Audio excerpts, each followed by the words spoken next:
Kovas yra kolorektalinio vėžio mėnuo. Atsirasti šiai lygai yra pakankamai priežasčių, tačiau viena dažniausiai sutinkamų – vidurių užkietėjimas. Susilaikė žarnyno turinys, jo išskiriamos kancerogeninės medžiagos sudaro sąlygas atsirasti šiai onkologiniai lygai. Geriausias būdas savame suprantama tyrimai, kuomet nustatoma tikra vidurių užkietėjimo priežastis ir jį šalinama.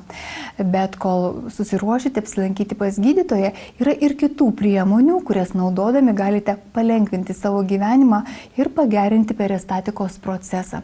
Dabar kaip tik ir pristatysime vieną tokių priemonių. Yra dvi grupės vyresnės kartos žmonių. Vieni, kaip šis vyras, negali sėdėti vietoje ir nieko neveikti. Antrie dejuoja dėl mažiausio negalavimo ir bėga pas šeimos gydytojus. Tačiau ne visada pastaruosius reikia kritikuoti. Kaip žinia, asmenys peržengę 50-metį turėtų reguliariai lankytis gydymo įstaigose ir atlikti įvairius tyrimus. Ypač šį kovo mėnesį rekomenduojama atkreipti dėmesį į kolorektalinio vėžio prevenciją. Kovas yra paskelbtas kolorektalinio, kitaip storosios žarnos vėžio mėnesiu. Vienas iš šios ligos požymių yra dažnas bei aiškios priežasties vidurių užkietėjimas. Tai yra sunkus, retas tuštinimasis arba tuštinimasis, po kurio nejaučiamas, nėra pilno įsituštinimo jausmo. Jis gali būti simptominis ir funkcinis. Simptominis tai sergant įvairiomis ligomis, tai sergant centrinės nervų sistemos ligomis, endokrininėmis ligomis, sergant psichikos ligomis ir vartojant kai kuriuos vaistus. Neradus konkrečios priežasties, paprastai yra laikomas, kad tai yra funkcinis vidurių užkietėjimas, kurio yra du variantai. Tai dėl storosios žarnos inercijos ir anorektalinės disfunkcijos. Pirmiausia, tai iš tiesų yra dažnai paplitęs sutrikimas. Jis vargina apie 20% populiacijos žmonių. Dažniau yra būdingas moterims negu vyrams ir būtent vyresnio amžiaus žmonėms. Su amžiumi šio sutrikimo daugėja. Vidurių užkietėjimas nėra susijęs tik su storosios žarnos vėžiu. Jo atsiradimą sąlygoja daugybė faktorių. Šį sutrikimą pirmiausia tai sukelia netinkama mityba.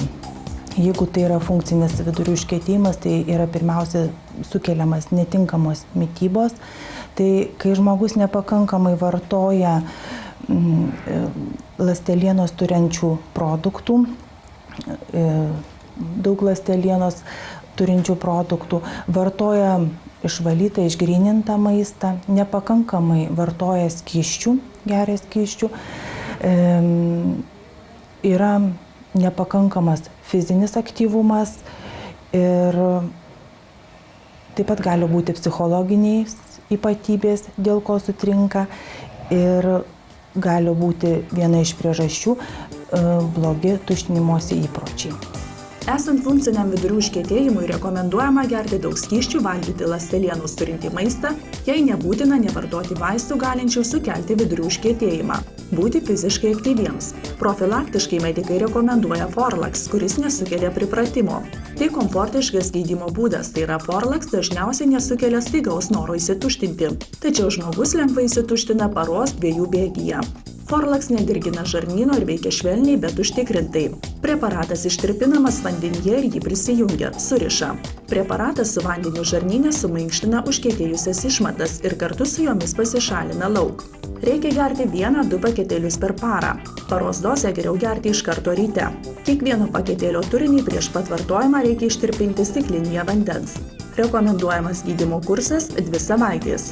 Suvartojus daugiau nei rekomenduojama gali atsirasti viduriavimas, kuris paprastai pranyksta sumažinus dozę arba laikinai nutraukus gydymą. Dėl vaisto vartojimo ir galimo šalutinio poveikio pasitarkite su gydytoju arba vaistininku. Forlax rasite visose Lietuvos vaistinėse.